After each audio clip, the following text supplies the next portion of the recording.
dead puck era, hockey's darkest timeline. In 1943, the NHL introduced the center red line and the two-line pass rule. The idea seemed simple enough: prevent cherry-picking and force teams to move the puck methodically up the ice. For decades, this rule worked exactly as intended. But then, something changed. As goaltending equipment got bigger and defensive systems evolved, coaches figured out how to weaponize this rule against defense itself. The New Jersey Devils perfected something called the neutral zone trap, a defensive system so suffocating it turned hockey into a chess match played at walking speed. The numbers tell the story. In the high-flying 1980s, NHL games averaged 7.6 goals per game.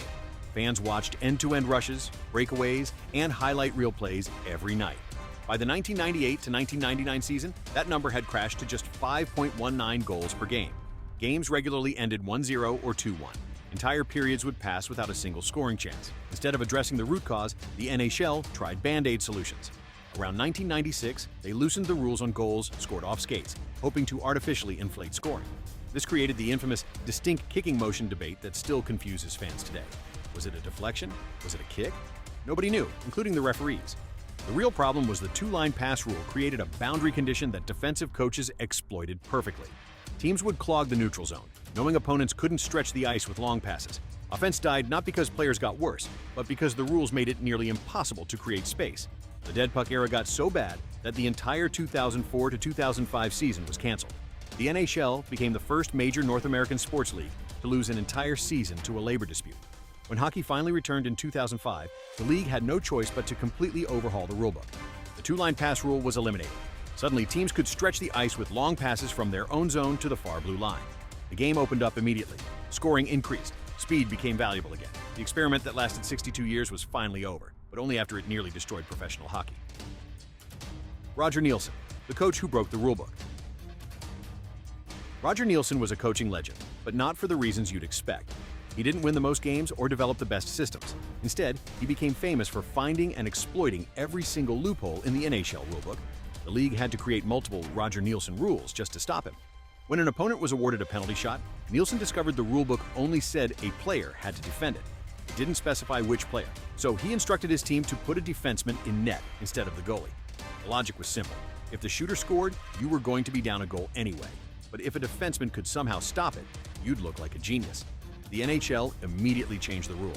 Only the designated goaltender could defend a penalty shot, and they had to stay in the goal crease. Neilson had exposed a fundamental flaw in how the rules were written. This one was even more creative. When pulling his goalie for an extra attacker, Neilson told the netminder to leave his stick in the crease. Sometimes he'd even instruct them to pile up snow and ice in front of the empty net. The abandoned equipment would deflect or block shots that opponents fired at the vacant goal. The league's response was swift and brutal. If a shot toward an empty net was interfered with by discarded goaltender equipment, an automatic goal would be awarded to the opposition. Neilson had turned equipment into a defensive weapon, and the NHL had to legislate it out of existence. Neilson's most calculated exploit involved deliberately cycling too many players onto the ice. A minor penalty only cost you 2 minutes of shorthanded play. But the stoppage in play and momentum disruption could be worth more than the penalty cost. The NHL increased the penalty for intentional too many men violations to a penalty shot, making the risk far outweigh any potential benefit. These Roger Neilson rules exposed a fundamental flaw in NHL governance. The league wrote rules reactively, not proactively. Instead of creating principle-based guidelines that anticipated creative exploitation, they waited for coaches to break the system, then scrambled to patch the holes. This reactive approach meant the rulebook was always one step behind the smartest minds in hockey. Fox Tracks, the glowing puck disaster. When Fox Sports acquired NHL broadcasting rights in 1994, they faced a legitimate challenge. Before high-definition television, the black puck was incredibly hard to follow on screen. It appeared as a tiny, black, blurry object against white ice, especially for casual viewers who didn't know where to look. Fox's solution debuted at the 1996 NHL All-Star Game, Fox Tracks, the glowing puck. Using infrared sensors and computer graphics, the system tracked the puck and displayed it with a bright blue glow on television broadcasts. When the puck reached speeds over 70 miles per hour, it added a red comet-like trail for dramatic effect. Hardcore hockey fans reacted with what can only be described as rage. They called it NBA Jam for idiots and compared it to watching a blueberry from Chernobyl fly around the ice. The criticism wasn't just about aesthetics. Fans felt insulted by the implication that they were too stupid to follow the play without digital assistance. When an announcer during the debut suggested that Canadians would hate it, but American fans would love it, the backlash intensified. Canadian fans who had been watching hockey their entire lives saw Fox Tracks as a condescending digital training wheel imposed by outsiders who didn't understand the sport. Fox Tracks failed because it prioritized attracting new viewers over serving existing fans. Instead of being a subtle broadcast enhancement, it became a product unto itself. The awful blue glow was impossible to ignore, fundamentally altering the visual experience of watching hockey. The technology lasted exactly 2 years, ending when Fox lost broadcasting rights after the 1997 to 1998 season. To this day, Fox Tracks remains the definitive example of technological overreach in sports broadcasting. The lesson was clear: you cannot fundamentally disrupt the visual tradition of a sport, no matter how advanced your technology. The tracking puck failure of 2020 to 2021. Decades after Fox Tracks, the NHL tried again with tracking technology. This time, they were smarter about it. Instead of adding visual effects for viewers, they embedded sensors in pucks and player jerseys to collect data for broadcasts and gambling partners.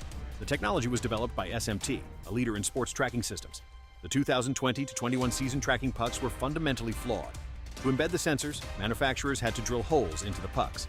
But these modified pucks did not receive the same precise finishing treatments as standard game pucks. The result was equipment that didn't perform correctly.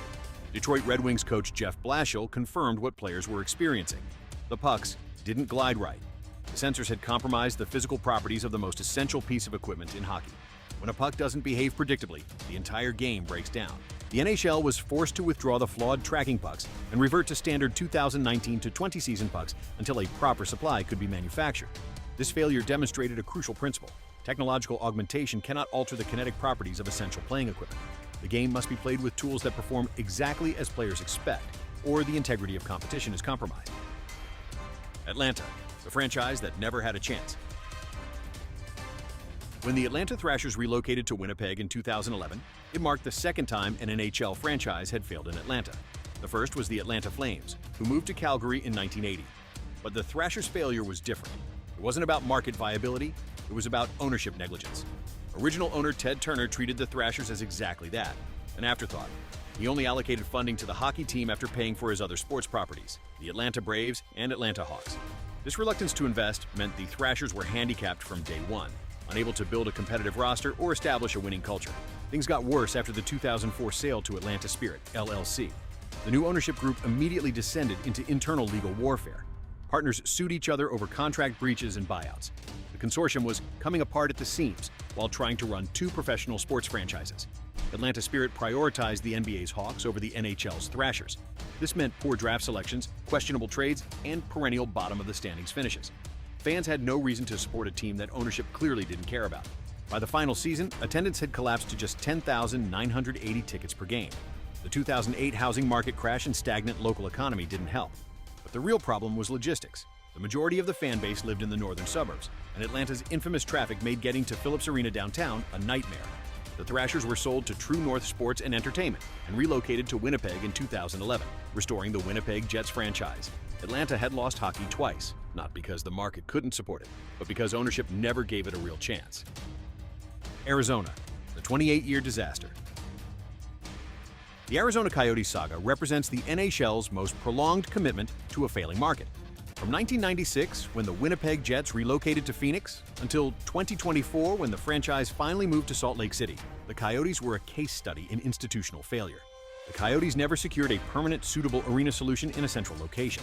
They bounced between facilities, dealt with unstable ownership groups, and operated under conditions that would have forced any other franchise to relocate decades earlier. The final stage of the failure was almost comical in its absurdity.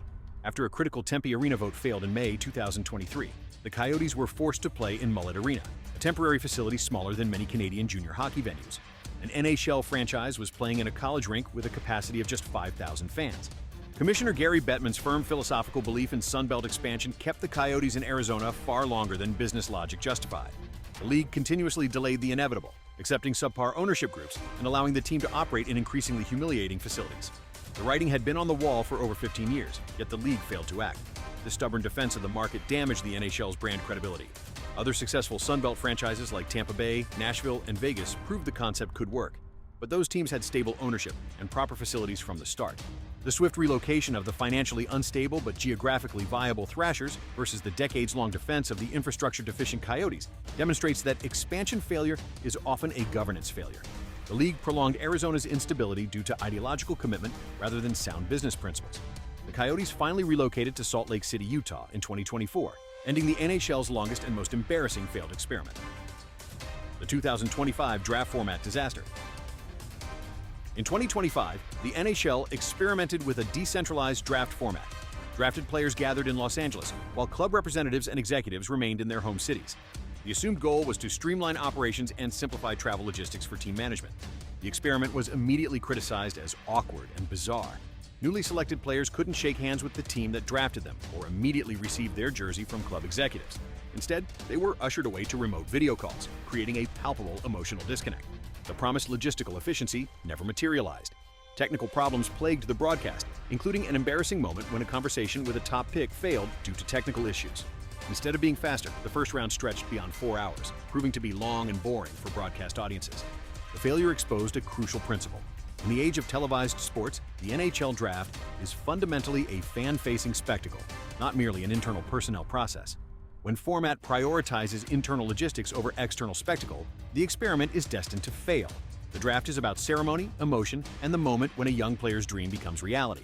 Removing the handshake, the jersey presentation, and the immediate connection between player and organization stripped away everything that made the event meaningful. Equipment failures when innovation meets reality. In the early 1980s, some NHL teams experimented with overhauls, long pants that replaced traditional hockey pants and socks. The Philadelphia Flyers and Hartford Whalers wore them during the 1981-82 and 1982-83 seasons. Players quickly discovered problems. The pants created too much friction against the ice during falls, making it harder to slide and potentially increasing injury risk. The unique visual also drew criticism from traditionalists who felt they looked ridiculous. By 1983, overhauls were abandoned, never to return. T-blades, a skate runner system that promised easier blade replacement and better performance, failed to catch on despite initial hype. Players found they didn't offer significant advantages over traditional skate blades, and the system added unnecessary complexity. Certain Reebok stick shafts with holes drilled for weight reduction also failed to gain widespread adoption. Players worried about structural integrity, and the performance benefits didn't justify the potential risks. These equipment failures demonstrate that hockey players are deeply conservative about their tools. Innovation must provide clear, undeniable benefits to overcome decades of tradition and muscle memory. When experimental equipment compromises safety, performance, or simply feels wrong, players will reject it regardless of the theoretical advantages. Early overtime experiments, finding the right formula. The NHL introduced a 5-minute overtime period during the 1983-1984 season for games tied after regulation. But the initial structure was flawed. The losing team received 0 points if a goal was scored during overtime. This failed to adequately incentivize teams in close games. Why risk aggressive play in overtime when playing conservatively for a tie guaranteed you a point? The structure encouraged defensive hockey in the extra period, defeating the entire purpose of adding overtime in the first place. In the 1999-2000 season, the league reduced overtime to 4-on-4 play and guaranteed the losing team 1 point. This opened up the ice and created more scoring chances, but games still frequently ended in ties. It took decades of iteration to reach the current system, 3-on-3 overtime followed by a shootout. This structure finally achieved the league's goals of eliminating ties while creating exciting, fast-paced overtime action. But the slow evolution demonstrates how difficult it is to optimize endgame structure for both excitement and competitive fairness. The substitution rule reversal.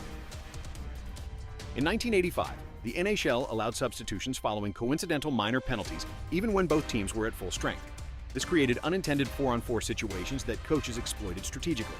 By the 1992-93 season, the league reversed course, ruling that no substitutions were allowed for coincidental minor penalties called at full strength. This kept games at 5-on-5, maintaining standard flow and strategy. The reversal demonstrated the league's ongoing struggle to balance rule complexity with game flow. Sometimes the simplest solution, keeping the game at full strength, is the best one. Historical market failures, the early years. The Hamilton Tigers, one of the NHL's original franchises, folded after players went on strike for unpaid wages in 1925. The team had relocated from Quebec and struggled financially from the start. When ownership refused to pay players for playoff games, the team went on strike and never played again. The Pittsburgh Pirates joined the NHL in 1925, but were losing so much money they moved to Philadelphia and became the Quakers in 1930. They were even worse there, finishing with one of the worst records in NHL history before folding after just one season. The Kansas City Scouts moved to Cleveland and became the Barons in 1976, but the franchise quickly collapsed. In 1978, they were forced into a merger with the Minnesota North Stars to prevent the total collapse of both teams. This merger was necessary because financial leverage and poor ownership had pushed both franchises to the brink. Throughout the 1980s and 1990s, several prospective markets were considered for expansion or relocation that ultimately failed. Efforts to move teams to Saskatoon, 1983, Houston, 1997, 1998, and multiple attempts concerning Hamilton all fell through. These failed attempts underscore the constant organizational search for stable, dedicated markets beyond the initial core Canadian and American hubs. The taxonomy of NHL failure. This occurs when technological augmentation compromises the fundamental mechanics of the game. The 2021 sensor-laden pucks failed because they didn't glide right, fundamentally altering how the game is played. When equipment doesn't perform as expected, the integrity of competition is compromised. This occurs when presentation or format modifications violate the visual or ceremonial traditions cherished by the audience. Box tracks failed because its awful blue glow alienated traditionalists. The 2025 decentralized draft failed by sacrificing essential spectacle and emotional payoff.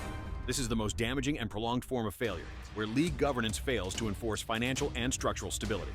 The Atlanta Thrashers collapsed due to internal ownership disputes and neglect. The Arizona Coyotes failed because the league prolonged a stability crisis for decades, accepting unstable management and inadequate infrastructure. The pattern of institutional inertia. The NHL consistently demonstrates reactive governance, addressing structural defects only when catastrophic failure forces change. The two-line pass rule created the dead puck era because the league failed to predict how coaches would exploit defensive systems around that boundary condition. Only a complete lockout forced the revolutionary rule changes of 2005.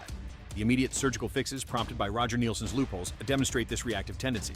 Rules are updated specifically to counter exploitation rather than being proactively principle-based. The contrast between Atlanta's swift relocation and Arizona's decades-long defense demonstrates how ideological commitment can override sound business principles. The league's Sunbelt expansion philosophy, while successful in markets like Tampa and Vegas, became a liability when applied to situations lacking proper infrastructure and ownership. The most successful era in recent NHL history followed the mandated structural overhaul of the 2004 to 2005 lockout. This provided a stable platform for controlled, successful expansion in new markets like Vegas and Seattle. The failures documented here serve as enduring cautionary tales. Innovation must be subtle in its technology, responsive in its rules, and rigorously committed to stable infrastructure and disciplined ownership in its markets. The growth of the NHL cannot be sustained if it continues to alienate its core viewership or compromise the integrity of the game played on the ice.